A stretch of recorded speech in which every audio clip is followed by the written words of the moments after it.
Ladies and gentlemen, this is a public service announcement. For regular viewers and listeners of AWI Pod, please do not be offended, as this program contains good wrestling. The story became exaggerated as everything in life does, and it no longer became, well, Mickey Foley ate one worm because some kids were picking on him. It became Mickey Foley eats a plate full of worms every day. Do you think I got many dates after that, Jimmy? Probably not. Do you think girls wanted to kiss a boy who had worms on his breath? I'm a good kisser, but I never got the chance to show it. What am I going to practice on myself, Jimmy? I never had the chance to show the world that I could love and could be loved, because they ruled me out because I had a strange appetite for strange things.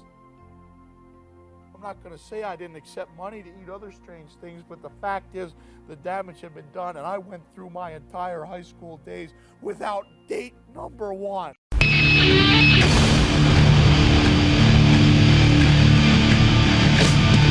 my life in the box in front of me. Take it off in my arms, it's the soul of me. You walk by, as you see me laying face down.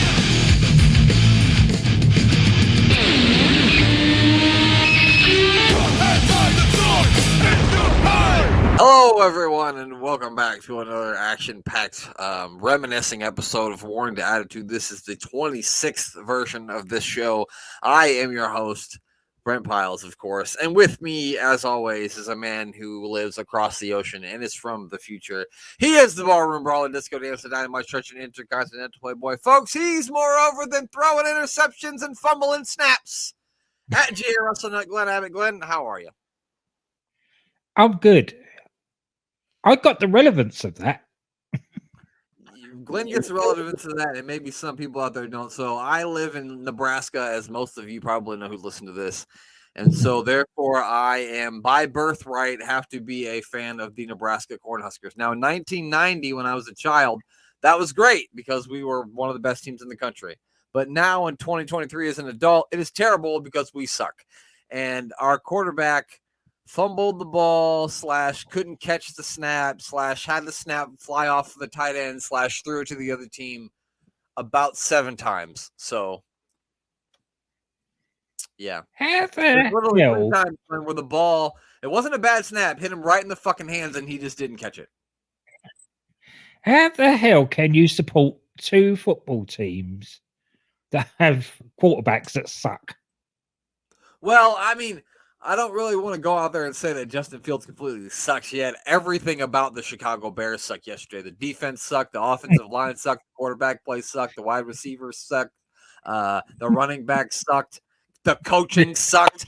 Why would you run so many fucking screen passes? Why are we doing that? It hadn't worked all game. Why do you keep doing it? Fuck. Because I don't really have a dog in the fight with the NFL, but I thought I'd enjoy the opening day. Is we got a program on over here called Red Zone, where it's like match of the day for the NFL, but they were showing clips as things happen live. So I enjoyed watching that right through from the early kickoffs right through to the late one, and I thought I ain't gonna bother with that one because there was only one game on. It was on. So yeah, the Cowboys won that one 40-0 anyway. So, oh, right. I'm glad I went to bed then. Yeah, they destroyed the Giants. Well, Glenn, I enjoyed every other thing of football that I watched, except for the teams that are my favorite teams. So yes. I'm starting to think that maybe I should just not watch my favorite teams and watch other games. I'll be better off. I might be better off. So. Yeah, I'm sure the mayor would appreciate that. If you saw the Browns game. Oh, I did watch the Browns, yes. Yeah, they played well. They kicked the shit out of the Bengals, yeah. They did. Their defense was very, very good. Not something that I would be familiar with, except for, in the 80s, but I was only fucking 6 in the 80s. All right, well, we didn't have any soccer to watch, so I had to rant about football, but only for a couple of minutes, and I'm sorry if you didn't like that, but I had to. That's fine. We're a multi-sport. We're a wrestling /weather / other sports podcast, yes. Yeah. Yes. The weather hasn't improved from our last podcast, so I'm not going to go into that. So it's still hot, huh? Yes. It's actually quite pleasant here. It's only like 74 degrees outside, but it is quite cloudy. Mm-hmm. But it's not hot, so I can't complain about that. But you know where it was hot, Glenn? Go on.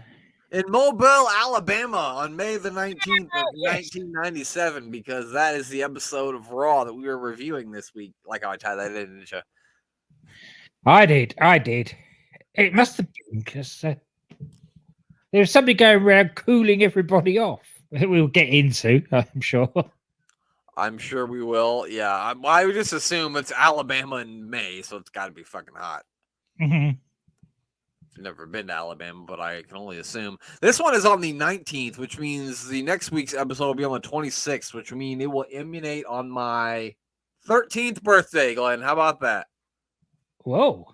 Yeah, next week's episode will have happened on my 13th birthday, so that's something.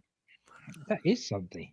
Yeah, so I don't have any really facts or anything about the mobile civic center where this Raw was held. They held the WCW pay-per-view Beach Blast, in 1992, which featured a really hot contest, Glenn, between Missy Hyatt and Medusa. It was a bikini match. So, all right. And then they also had Uncensored 1998, which I don't think WCW had quite gone down to the dumps by 1998. So this is probably a pretty good card. The main event was Hollywood Hogan fought Randy Savage in a steel cage match. Glenn, do you want to guess who do you think was the winner? What do you think the finish of this cage match was? Who was it? Randy Savage and Hulk Hogan. Hollywood Hulk Hogan. Hollywood Hulk Hogan, of course it was. He wasn't going to put over Savage at that time. This is a cage match, Glenn. No disqualifications, no countouts. This is a cage match. Someone's got to win. And in true WCW fashion, Glenn, it ended in a no contest. How? I don't know. I'm not sure. Well, that needs to be investigated to find out how a cage match can end up in a no contest. If anybody can find a way, it's WCW, pal. Yeah. I mean, like me and you had a no disqualification match, and you beat me by DQ. The thing is a few months' time, there's a very famous Hell in a Cell match coming up. That's true. And even that didn't end in a no contest, despite the fact that there was a lot of interference. Yeah. Exactly. So I'm not sure. I guess somebody we'll have to look into that, but I'm not going to do it right now. No. So they start off this week, of course, by telling us everything that happened last week after it went off the air, with Shawn Michaels finally getting a super kick in after Bret Hart was rambling, and we're going to get into some pretty iconic wrestling moments that are going to happen on a little bit later in this show. I didn't realize that this was the night. You told me, but I forgot until I saw Shawn Michaels up on that video screen. I said, "Oh, holy shit, this is the night." But yeah, and then Stone Cold Steve Austin said, and they assured us tonight, Glenn, we're going to find out what Bret Hart's big surprise is. So at that point, Glenn, how excited were you to find out how excited were you to find out what this big surprise was? Oh, I was incredibly excited because I know it was going to be a really big surprise. I was just hoping it didn't take him 20 minutes. He was teasing it all last week, and it never happened. So it must have been that big that he couldn't get it in last week. Or he just forgot. I'm not sure. He looked like maybe he slipped and fell on the way out to the ring and maybe hit his head before that final promo. I'm not sure. It went on and on and on. He was a rambling man. Track on time, yeah. So we opened the show with Stone Cold Steve Austin making his way down to the ring for an interview. Austin wants us all to know that he doesn't give a rat's ass about Shawn Michaels, and he only came out to beat up the Harts because they had their back turned, and he didn't do anything to help save HBK. He basically says they're not friends; they just both hate the Harts, and so this brings HBK down to the ring as well. Coincidentally, with that bandana on, looking like a rat's ass. He really did. He looked like he didn't give a fuck about his life. He really didn't. He tells Austin that it wasn't long ago that he saved Austin from an attack by the Harts, and if Austin didn't tells Austin he didn't need him to save his ass either. Which in both instances, yes, you both needed your asses saved. Just want to say that. You definitely needed some help when they got help. So they things get back and forth. They're poking each other in the chest, telling each other they're fine without them. Austin says, I'm not saying Shawn Michaels isn't tough, but he says, I'll knock your teeth down your throat. Shawn Michaels is like, well, I'm the one who says you get your teeth knocked down your throat. So how are you going to knock my teeth down my throat? I know. This was the start of it, falling over words and tripping up during promos. Yeah, I thought Austin did okay, but yeah, Michaels was a bit clunky for sure. Yeah, and then so the guys start fighting, a bunch of referees come out here to break them up. And that's basically the end of the opening segment. And then we get then Bulldog, Owen, and Jim Neidhart show up on the Titantron. That's right. Owen starts making fun of them for fighting with each other. Then Owen challenges Austin and HBK to a match for the tag team titles next week on Raw if they can get their crap together, as Owen Hart said. He's too pure to say shit. He had to say crap. HBK says he'll find another partner, but he's not teaming with Steve Austin. And Austin says he doesn't care if he gets somebody who's 75 pounds or 75 years old to be his partner. And then they start fighting again. And then the best part of it was JR just goes back to the announcer, just sits down and tells King, hey, maybe you'll do the interviews next time. That's good. JR had a couple of good one-liners. There's another really good one that we'll get to later on that was really good. But yeah, he was on fire this episode, I feel like. Maybe because everybody else was so bad at everything they were saying. Yeah. That's what it was. And then, Glenn, we're going to find out the mystery about why Triple H is back in the King of the Ring tournament. They let us know that it was supposed to be Crush versus Vader, but that Vader has a broken nose and a crushed septum. I think that's how you say that word, maybe, from this match with Ken Shamrock. And so he's not going to be able to wrestle tonight. He'll be taking on Triple H instead. And they just said it was going to be a surprise. They did say, yeah. Triple H until his music hit and he came out. And then we got the explanation from one Gerald Briscoe on why Triple H was able to get back into the tournament, and only Gerald Briscoe could tell us himself, so we're going to let him say it. Oh, good. I've got it written down. In this match after being eliminated last week? Well, last week in the pre-match instructions given by referee Timmy White, he erred by informing Hunter Hearst Helmsley that he could only advance by pinfall or submission.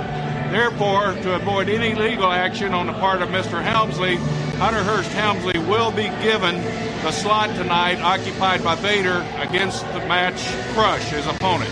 Okay, Gerald, thank you very much.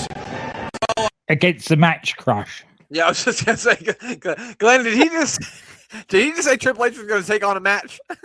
A match Crush. I don't know what a normal Crush looks like, but this is a match Crush. I'm like nothing against Gerald Briscoe, and I don't want to piss that guy off because he'll whoop my ass today. I don't know how old he is, but he'll still whoop my ass. But they couldn't find anybody else. It had to be Gerald Briscoe. They couldn't put anybody else up there. And of all the carny bullshit that they come out with to get Triple H back into it, it could only be win by pinfall or submission. So they're going to let him have another go because he got disqualified. Because no one won by pinfall or submission. And JR is kind of hinting to the fact that this was Helmsley's plan all along, that if I get into trouble, just get into the ring, hit him with a chair because if he doesn't win by pinfall or something. And what happens to Ahmed Johnson? They just told Ahmed Johnson, well, too bad, so sad, motherfucker. You're out. And this is the thing with hindsight. We know where this goes with King of the Ring. So why'd they book him to lose in the first round anyway? I don't know. Maybe to make you hate him more, make you be like, oh, this guy only did this because he's rich and has good lawyers. Oh, fuck this guy, I guess. That's the only thing I can think of. It must be something like that. or if they just forgot. They were like, "Oh, wait a minute, he was supposed to win." Yeah. God damn it, Bruce. I told you Ahmed Johnson was supposed to lose in the first round. What the fuck are you doing? Because now they're just painting themselves into a corner. We've got a heel match with two heels that nobody really cares about. Yeah, I mean, especially like nobody cares about Crush. Like maybe they care about Triple H and China. There was like some big China like chants in the crowd. I was also thinking, Glenn, like I know we saw the White Rappers get demolished by LOD last week. How much more fun would it have been to watch China beat the shit out of those two? God, that would have been great. That would have been certainly really good. Oh God, I'm just thinking about it. I'm salivating. I would love to. I want to see China beat up a couple of white rappers. That would have been so much fun. As much as it was to watch LOD beat them up. Have you noticed though? I've gone blank now. Nation of Domination, how they're shrunk in numbers. They're not just rappers, but they've lost all the rest of the entourage as well. It's just the four of them now. Yeah, it's just D-Lo and the other two. Yeah. I'm pretty sure the whole nation shakeup is coming soon, and Savio and Crush will be starting their own stables. So sorry, I'm jumping ahead a bit there because oh no, you're good, man. There's a discussion into that coming up. There's not a lot that happened in this match, really. There's a little bit of interference as Vega distracts the referee when Triple H is going for a pedigree. And basically do like a back and forth thing where like China gets up on the apron, then D'Lo gets up on the apron, Savio Vega gets up on the apron. Savio then tries to kick Hunter, but he misses and hits Crush anyway. And so that enables Triple H to get the victory. Crush and Vega are obviously arguing after the match. Farouk has to calm down and calm everybody down. So we got some dissension amongst the ranks, it looks like, Glenn. Oh, definitely, yeah. And Farouk comes in the ring as a mediator. And then we get an ad. And it's called 815-734-1161 to get your Austin 316 shirt for only $20 plus shipping and handling. Oh, God. Take me back to when wrestling shirts were $20. Take me back. Yes. You think he sold any of those, Glenn? I would have thought so, yeah. Only $1 billion. Especially with who's advertising it later. Oh, goddamn, pal. I forgot about that, but you're right. I forgot about that one. That was something. They finally got rid of that Mark Mero guy. No, I actually think he's injured, but yeah. Sable promoted that shirt. She didn't have to leave her locker room. But yeah, anyway, so the next one is Owen Hart. He's going to be taking the hometown boy, Glenn. It's the hometown man, the hometown fans, because it's Bob Holly. He even got some inspirational messages from his hometown brethren there in Mobile. I didn't record any of them and make clips, but they sound a little bit like this. Hey, my name is Barbara from the Mobile Senior Park Trailer Park, and I'm here tonight to cheer on my cousin Bob Holly. Not only is he the world's best wrestler, he can also fix your car, change your oil for $10.99, and he's the best race car driver there is. Woo! Basically, yeah. And of course, the King gets in with his two yokels. Yeah, King gets in with a couple of hillbillies. So I got up this morning and I was kind of watching this morning as I was drinking my coffee, and they've got these two hillbilly guys coming on, and this is at this moment too. Rachel just comes in from like waking up in the morning. She comes in the living room and she sees what's on the TV, and she's like, "What the hell are you doing? What is happening? Where did he find these guys?" It was just so funny. This is very true. Yeah, and then basically he's like, "Oh, if the King makes a bad joke, he's like, oh, if you and your wife got divorced, would she still be your sister?" And yeah, so is this the first time? Is this the first time we've seen Hardcore Holly? Bob Holly in 1997. It could very well be. I can't remember ever seeing him. If he did, he didn't leave an impression on me at all. No, I can't remember seeing him on any Raw. He still looks like he's definitely pre-Attitude Era. Yeah, he hasn't shaved his head and dyed it blonde yet. No. He's still wearing like the Sparky Plug tights too. They also correct. I don't know if you heard this, Glenn, but I'm pretty sure on commentary Vince said that Bob Holly was the Intercontinental Champion for a short time. He and did. I'm like, bullshit. Yeah. And I looked it up, and he ain't never been the fucking Intercontinental Champion. Never. Why would he say it? He doesn't even know what's going on in his own company. Yeah, you don't fucking know. He won the tag team titles a few times. He won the Hardcore Championship a bunch of times, like after this, but he never won the Intercontinental title, not once. God. So crowd was pretty hot for this match. They loved their fellow Alabamians, I guess. And thank God this is the time before that everybody that turned up in their hometown or home state had to put somebody else over. But surprise, surprise, Glenn, not tonight. Not tonight. No, that's it. This is Owen goes for a sharpshooter, but Bob Holly's able to lock in an inside cradle. He gets the 3 count in the win, and Bob's able to escape through the crowd so the Hearts can't get him. And we get a huge upset on here on Raw's War. That might come back to bite Bob in the ass later, but we'll cross that bridge when we come to it. Apparently, in a documentary they did on Owen Hart, he was the one that put across this idea that they needed a match against somebody. So he said, "Oh, they went against Bob Holly and put him over as he's the hometown boy." As long as it's his style. Yeah. That sounds like Owen Hart. It sounds like that kind of guy. So yeah, I imagine that's probably exactly what happened. But it was a pretty cool moment. Bob got a big reaction from the crowd. I mean, this was probably, except for when Stone Cold Steve Austin came out at the beginning, that was probably the loudest the crowd got the whole entire night. So yeah. And it wasn't a bad match. Of course, it wouldn't be. You know, Bob Holly's a good hand, and have a match with a broom. Exactly. Yeah, and Bob Holly like doesn't get the recognition for it, but Bob Holly's always been a good in-ring worker. Always has been. Yeah. And then we kind of get into what happened with Paul Bearer and the Undertaker as they show us Undertaker's promo from last week about the situation with Paul Bearer, and I guess we're gonna find out more from the Undertaker this evening. And then, Glenn, we got the first reference to Sonny this evening. Sonny squirts.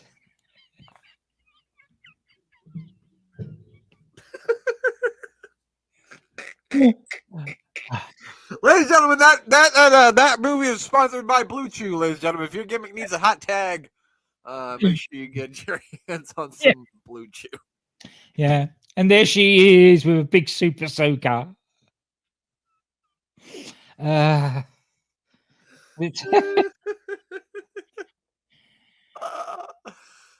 God, Glenn, super soakers big over in England? Yes, they were. Yeah, still are. So, I don't know for a fact that they still sell like super soakers per se, but they of course still sell those things everywhere. Type things. I mean, you can get bazooka-sized ones now. Take a couple of gallons of water. It's ridiculous. Yeah. And of course, she gets Jim Cornette. Yeah, he ends up looking wetter than ever. Yeah, and he brings her these papers, and he's like, "You're gonna have to sign these. Or you're gonna be washed up." He was right. Anyway, so we come back from a break, and we see Shawn Michaels. He's got Ken Shamrock with him. He says he's found himself a tag team partner. And I think Shawn Michaels is a fucking genius, because if I'm going to go find myself a tag team partner, it's going to be Ken Shamrock. Yeah. And he does it. He says the logical thing. He says, if I'm going to have a partner, things are going to be dangerous, I'm going to have the most dangerous man. Yeah, it makes perfect sense. And then, the King's like, Shamrock should know he shouldn't trust a guy like Shawn Michaels who would kick a crippled man like Bret Hart in the face. Which I just think it's so funny whenever they reference him being a crippled man. I don't know why. It makes me laugh. And then so we've been getting kind of like these video packages and interviews with people, and we haven't been fans of what we've seen thus far. No. But we get the part 1 of the one with Mankind, and man, this was amazing. This was really good. This is Mick Foley doing everything that Dustin bloody Runnels didn't do, of saying in gimmick, Yep. but telling things as they are. Yep. Because they didn't tell what they said about his life was all true. Maybe some of the stories that he said in there made up, but I bet they probably weren't. He said it was all true. Everything he said about his life was true, but they still did it within the person that was his gimmick, which they didn't do at all with Goldust. And No. I'm gonna play like one part of this at the beginning of the show, but I'm gonna play another part of it right now. Just it's all so good that if you've never seen this, you need to go back and watch the whole series of them. There's gonna be like 3 parts. Which we'll talk about the one next week. But here's just a little part of what Mankind had to say. Jimmy, there's plenty of good reasons to hate me. I just don't want people to hate me for untruths and partial truths and rumors. You see, when I was a kid, I played cowboys and Indians. Now, who were the good guys? The cowboys coming over the hill to rape, pillage innocent women and children? I was always the Indian, Jimmy. I always stood for the underdog. That makes me a bad person standing up for what I believe in, and I guess you got me dead to rights. I'm a bad man. Because I felt like I'd finally found something in my life that I could do better than everybody else. Handle pain. Someone said, oh, that's just vampire blood, and then saw the open wound from which the blood was flowing. I've still got that shirt, Jimmy, and I remember thinking, wouldn't it be nice if I could do something in my life where I could do this all the time? Get that attention every night. Stockbrokers can't do it. Teachers can't do it. The President of the United States can't bleed for a living, but pro wrestlers can. And there's more to come. This is the making of him. This is actually because the way they would go with Mankind, he would just sort of Paul Bearer had given up on him, and it was just sort of taking a back seat. So who knows what would have happened? He just slid into sort of mid-card mediocrity. But this whole interview over the 3 episodes absolutely elevated him back up there. Yeah, I don't know if you've ever heard him tell the story, but they're doing this thing, and he didn't know that Vince was in the room, and they finally like cut something, and he hears from the back of the room, "This is amazing," and it was Vince. Vince was in the back of the room, and he saw that, and then that's when Mankind really started to get elevated because. But yeah, really, really fucking good stuff. You notice that I left out the part where he trashed the Chicago Bears being 2-12 or something because I don't need to be fucking reminded, Mick Foley. Thank you. Because they show that iconic thing where the old 8mm film of him leaping off the roof of his house. And next week they're gonna get into like the death matches in Japan and all that shit. So that's gonna be fun to look at. And then Glenn, we got an interesting matchup. We got our old friend Leif Cassidy, and he's taking on Don't Call Me Too Hottie Scott Taylor on his way out to the ring here. I was gonna say that depends on your definition of interesting. Yeah, exactly. Before the match, the King tells us that Paul E has made a legal injunction stopping RVD from coming back to Monday Night Raw. So we won't be seeing RVD on Monday Night Raw, I guess, for the time being. We got a recap of his match last week. And then, of course, Leif Cassidy, who's like lost his mind recently. Like, as we discussed last week, I think he's trying to get fired. Yeah. So he starts beating on Scott before the bell rings. So they must be starting up the light heavyweight division soon. And I'm thinking that's why we got like Putski last week and why we got Scott. I'm always going to want to call him Scotty Too Hottie, and I'm not going to be able to stop Scott Taylor this week. So I don't know. I thought Leif Cassidy looked pretty good in this match, all things considered. He did, especially as he knows that he's going to be putting over Scott Taylor, although he's been doing jobs before in the WWF. This is his first official match. Yeah, this is basically like a re-debut because we've seen him do jobs on fucking Mayor of Superstars before. I know it. That's right. And so then, like, Leif Cassidy looks like he's going to win, but then Taylor gets a roll for a win, and then Leif Cassidy loses his mind. He gets out of the ring, jumps on the announce table, grabs Jim Ross by his jacket. He's like, I can't take this anymore. He chases the referee away. He's screaming, I can't take this anymore. I'm going to go talk to a mannequin head in ECW. He didn't say that. No, I didn't say that. Be good if he had, though. It would have been good. They should have just let him go with that in WWE. Yeah. Suddenly start talking to the head. Yeah.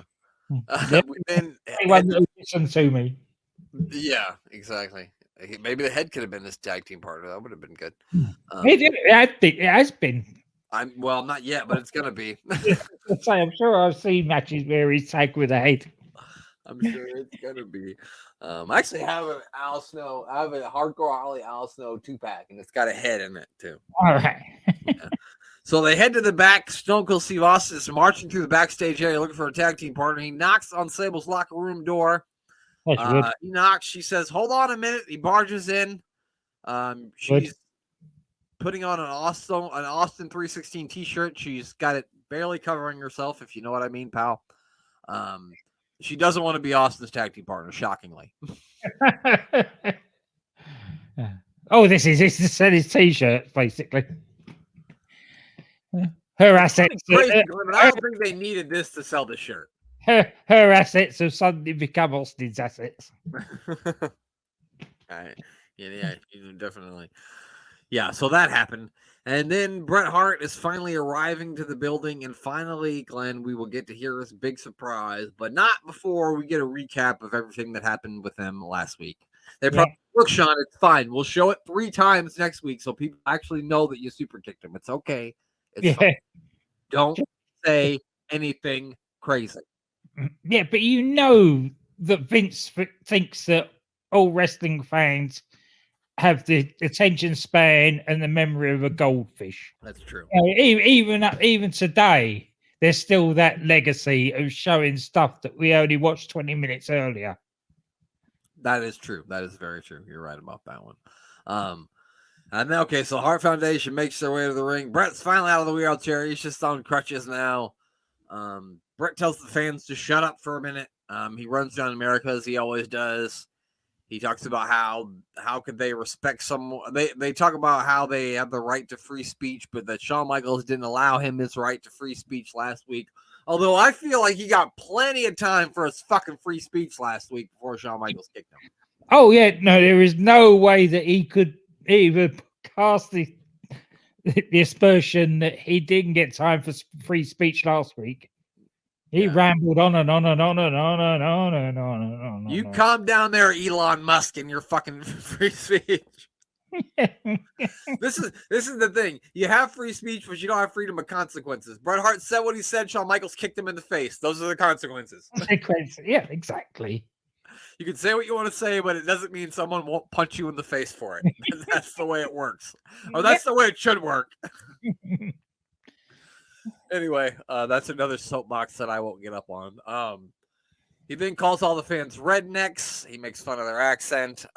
He says he doesn't care who Shawn Michaels has as a tag team partner because he's pretty sure nobody wants to tag with him anyway. You know what he didn't say this week, though? For the first week in about 3, he didn't call them hyenas. You're right. He didn't. That's his go-to, too, and he didn't say it. He didn't say it. Perhaps a turn in the corner on his promos. Yeah, maybe we can stop calling everybody hyenas. So then he's finally going to tell us his big surprise, and he says if Shawn Michaels coming back at the King of the Ring, then a real man and a real hero is going to come back too, and that's Bret the Hitman Hart. He then talks about coming back even though he has a bad knee, and people are telling him not to come back because he's got a bad knee. He then challenges Shawn to a match. Bret Hart says if he can't beat him within 10 minutes, He will never wrestle in the United States ever again. And then HBK shows up on the screen there, Glenn, and oh boy. Yeah, here it is. A groundbreaking moment of WWF, WWE history. Shawn Michaels says, the first thing made me laugh. He said, Brett, you had so much time last week. You talked so long that we went off the air. Yeah. I know that was a subtle jab. That's true. Then he then says, Brett, you couldn't beat me in 60 minutes, so what makes you think you could do it in 10? Again, no lies spoken there. Nope. Stop me when I'm telling lies, he said. Then after that, he didn't say that, but he should have. He then said at the match, he wants the whole Hart Foundation at ringside, but he wants each member cuffed to a ring post so that they can't interfere. Brilliant.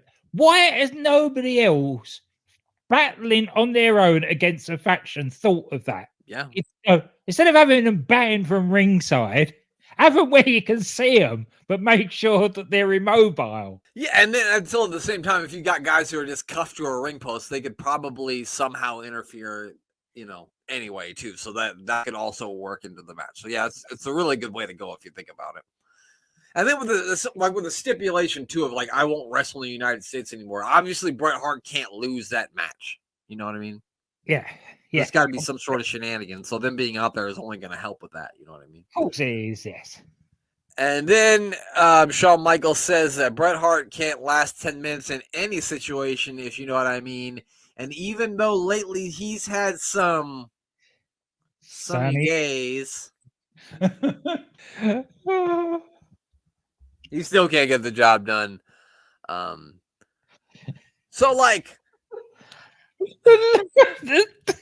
It obviously goes over Bret's head. Yeah. But the look that Owen and Davey gave each other, they didn't know whether to be angry or laugh out loud, I don't think. I'm pretty sure Davey probably said, like, did he fucking just say what I think he just fucking said? Because you can see him and Owen, they look at each other and they start, like, whispering a little bit. And even after the promo's done, after Bret's kind of standing there like, I think Bret's trying to add it up in his mind of what just happened.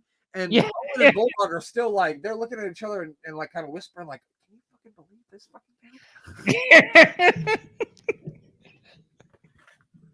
thing? And if anybody that doesn't know, this is what actually kicks off the shoot animosity between, because once Bret has it explained to him, this is what kicks off the shoot animosity between Bret and Shawn Michaels. Oh, it was the fuse of that was already lit. You know what I mean? And that was when the dynamite completely exploded. If the fuse was lit, that added a little bit of petrol to that fuse and blew the whole bloody thing up. It accelerated that flame from burning quicker. Yeah. I'm pretty sure that Brent got home and his wife said, sunny days, motherfucker, huh? And like, I don't think that actually happened because Sonny's admitted to having sex with everyone else under the sun. So why wouldn't she just admit that too? Yeah, exactly. Yeah, there's the one person that she's not admitted to. So yeah.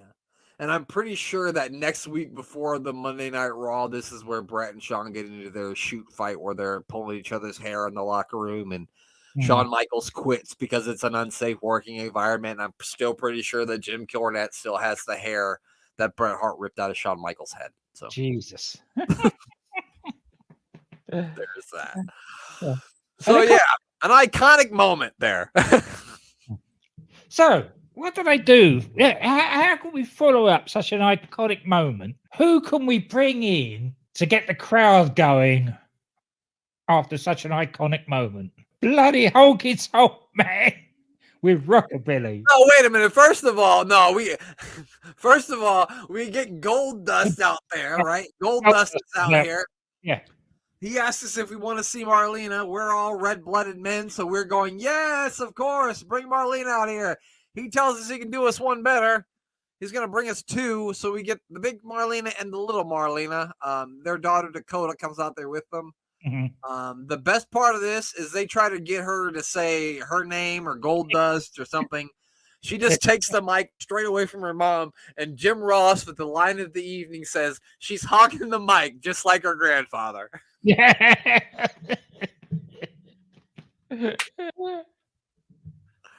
And that was the only thing good about that. I just don't know what that does for the Goldust character other than nothing. Nothing. Absolutely nothing. They've just totally they've killed the character off with the shoot interviews, and now they bring his family out. Yeah. It's just unbelievable. Whoever I know who thought of it.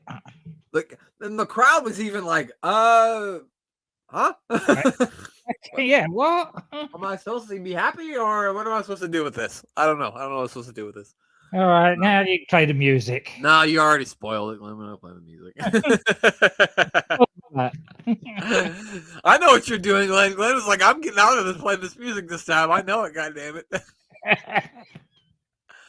But yes, Goldust is taking on motherfucking Rockabilly. This is still happening, unfortunately. He starts taunting Goldust, calling him a crybaby. Goldust then beats us up and kisses him, as one would. I really don't know what he's going for. Because he even goes for a bionic elbow. Yeah, he does do the bionic elbow. Yep.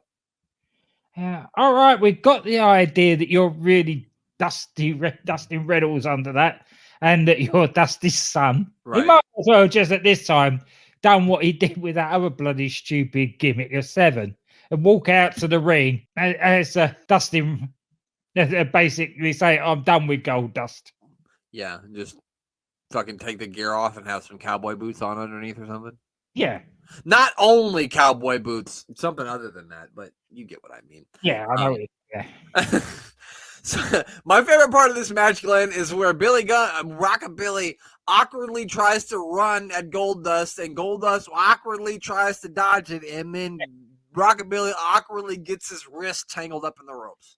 Yep, it was all very awkward.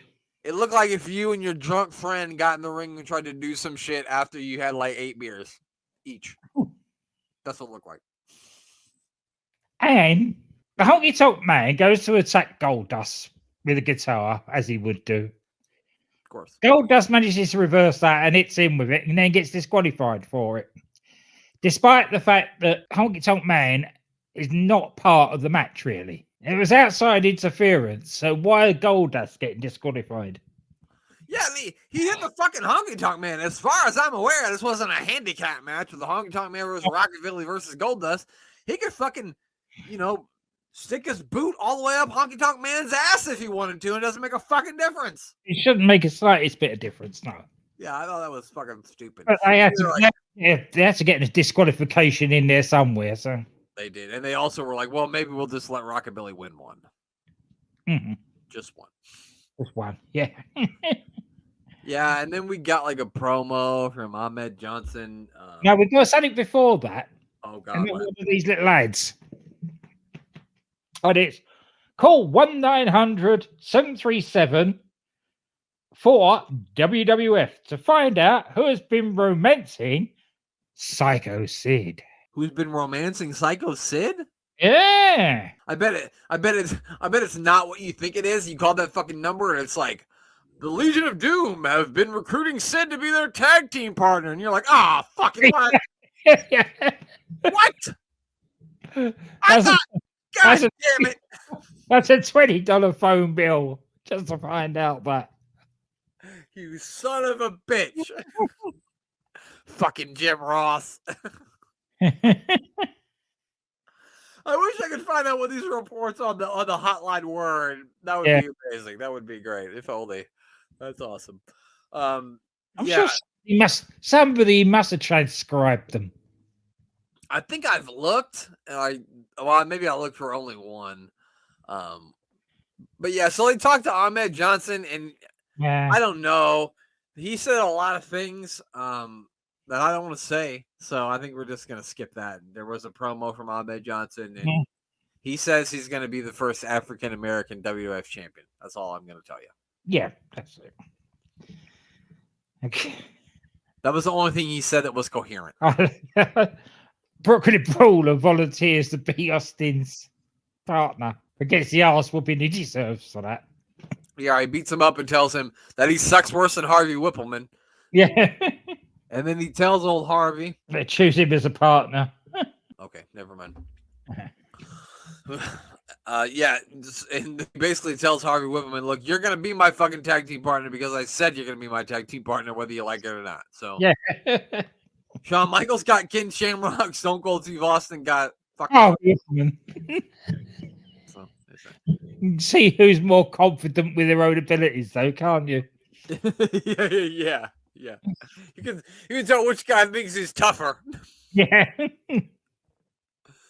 So then we get more of the Super Soaker thing. Glenn, don't say what you said again, or I'm gonna die laughing. And they made us think that it was going to be a different one, but it was the exact same one. And then, Glenn, this was an interesting matchup considering what's going to be happening later on this year between these two guys. Rocky Maivia is already in the ring, and he'll be facing the leader of the Nation of Domination, easy for me to say, Farouk. They also let us know during this that the White Rappers are gone. Legion of Doom killed them. So, yeah, that's basically it. Their homies got RIP shirts now. Yeah, but what happened to the rest of them? There was about 15 of them at one point. And now all the rest, obviously the big black dudes at the back and the ones that were in masks and things that were always hanging around. I've seen the two rappers killed and I thought, oh, we don't want this job. And I'm going to have to face the LOD next. I'm not doing that. They were like, we're not paying for these extras anymore. It's not happening. Sorry. I'm out of here. Farouk at the beginning looks like he's trying to get Rocky to join the Nation. He's trying to get Rocky to do the Nation thing. Rocky looks like he's going to do it, but he just does the whole, up yours thing instead. Yeah. The Rock looked impressive in this match, and I've been thinking he's been looking more and more impressive every time we see him. He does. And he even does a rock bottom. Yeah, Farouk in this. So there's more and more of the Rock coming into him as he's going on. He also did that like reverse DDT. We saw him do it before, and it looked pretty sloppy. But he's getting cleaner on it. I thought this one looked a little cleaner than the last one. Yes, and that's another thing that's in his repertoire. When he's the Rock, he does that reverse DDT a lot. So you can see the shades of it. Didn't you think that during this, though, for the great wrestler that Ron Simmons is, he wasn't really that invested in this. He's let Rocky do all the bouncing around, all the selling, all the work, and just stood there and hit him with one move to win it. Yeah, you're absolutely right because Rocky did all the big moves. He did a big power slam. He hit a rock bottom.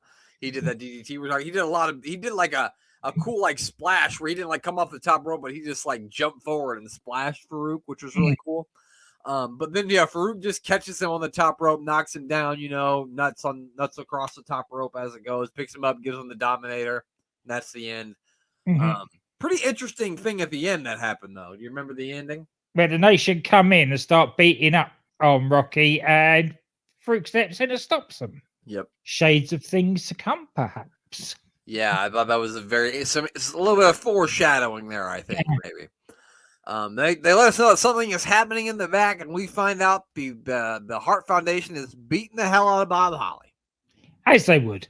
Yeah. How do they get their heat back? We We let you win the match, but then we're going to whoop your ass. That's how that's how you do it. went to the bathroom. And they don't like people who go to the bathroom. No, there wasn't any referees in there. You were like, you can't go to the bathroom without any referees. They have to watch you. We just have to beat you up instead. Yeah. Then the Undertaker comes down to the ring for a promo. He talks a little bit about his match with Farouk. But then Vince kind of stops him as he's trying to leave after he just kind of addresses the Farouk thing quick. He asks him about the thing with Paul Bearer, and he tells Vince, now is not the time, but then a voice, Glenn, we hear a voice, and he tells us it is time. It's a shame that there's not the continuity to go with the voice. Remember that dark morning, that drizzly morning when we lowered your mother and father's casket into the dark, wormy earth? Remember when I stood there and I promised that I would never let that secret out? You know what I'm talking about, Undertaker. The secret that I know. That fire has opened up some old wounds, Undertaker. You burned me, and now it's my turn to hurt you. I'm going to open up Pandora's box. You come back to me, Undertaker. Come back to me now, or I will tell it all. I need more time. How does 7 days sound, dead man? I'll give you 7 sunsets. And then if you're not back with me, if you're not subservient to me, I will open Pandora's box and human eye has not seen or human ear heard the secret I have on you. It's all over but the crying. Oh, yes! That reminds me of a song, Glenn. Take your comeback. Any kind of fool could see. Paul Bearer knows you murdered your family.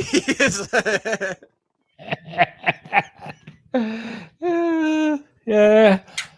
Now, my only issue with this, and it put me off the bloody promo a bit, was early on when we first see Paul Bearer, all he had was like a pad down one side of his face. Now, he pops up later in the show on the Titantron, looking like the Mummy again.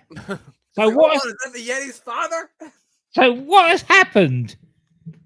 Have his burns got worse in that time? He's He also had like a substance, like a brown substance on it, like on the side. Yeah. And I'm like, I bet you anything he fucking spilled something on him. It's just like, oh, fine, it's fine. Just put it on. Yeah, a bit of coffee or something on it. It'll be do fine.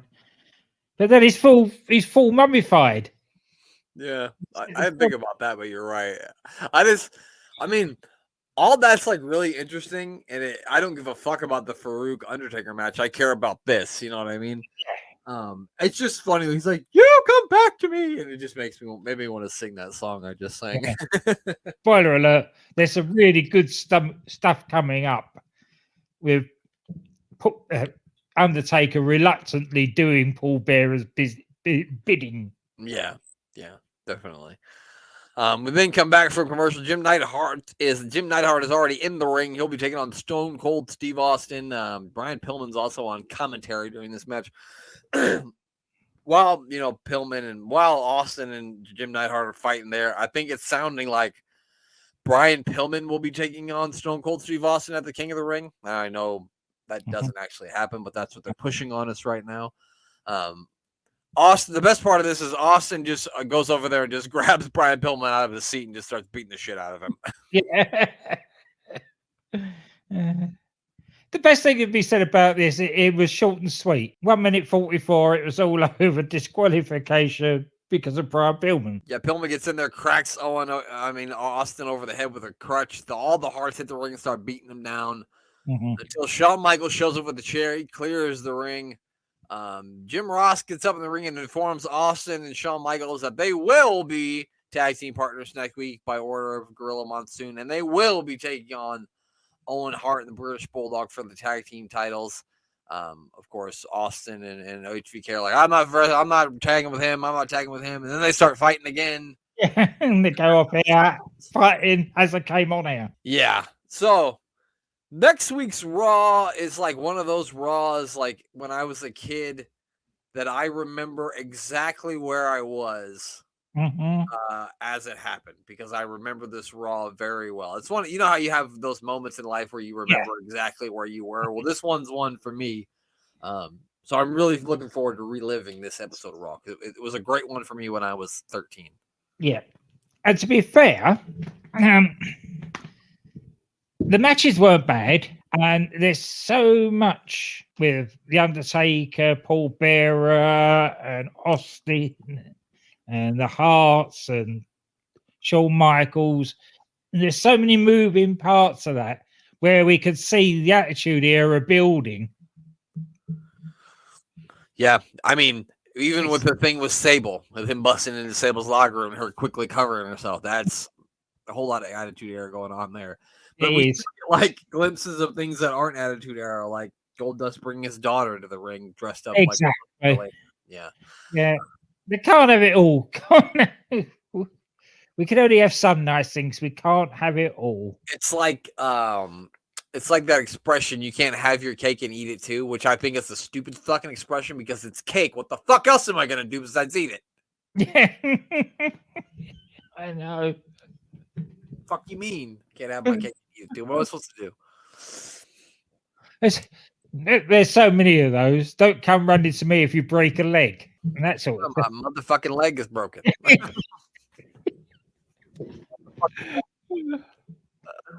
Anyway. Well, Glenn, I'm gonna go thumbs up on this. There wasn't any great match or anything, but there was a lot of cool stuff. Thumbs up, definitely. So, Glenn, why don't you tell us the people out there that can give them sunny days, our listeners, some sunny days if they give a listening to them. I'm booking the territory. I can't even remember. I'll look it up before I do all the plugs at the end of the week. But they've got some new projects coming up, and one of them I wish I remember what the title was, but it's really funny. So Rob and Danny, DDT Wrestling with DC and Doc, Bang Bang with Andy. He's coming back soon, and of course, the Doctor Who podcast dropped their last episode of season 4 today, and that's their ranking show for where they rank all the episodes they've watched throughout the series from first to last, obviously.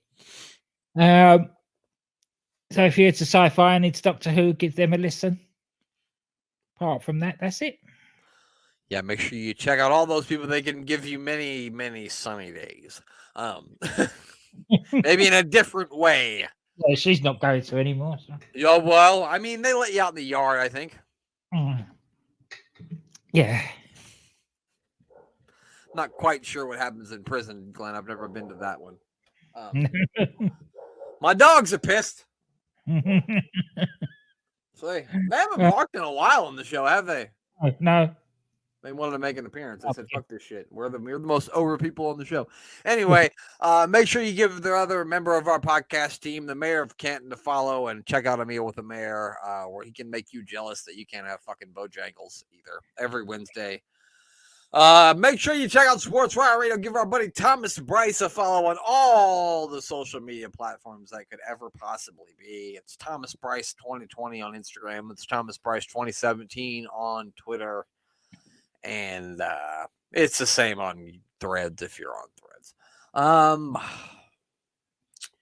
If you haven't yet, make sure you check out the first episode of I Don't Know Shit, The Life and Times of Psycho Sid. It's currently at over 300 views on YouTube, which is pretty fucking good for us. So thank you if you check that out. Make sure you share it with people too if you do watch it and like it. That would be cool too. No, there was some Sid fans out there. I guess so. I mean, how could you not be? And be on the lookout for episode 2. That'll be out this Friday. We got 3 matches that we're looking at from the CWA territory, including one where he took on a man with a spectacular mullet that made his way into the AWI Pod Hall of Fame because his mullet was so spectacular. He certainly did. Well, Glenn, I don't think I have anything else to plug. I think that's it. That's all. So the only thing left to do is for Glenn to say goodbye. Goodbye.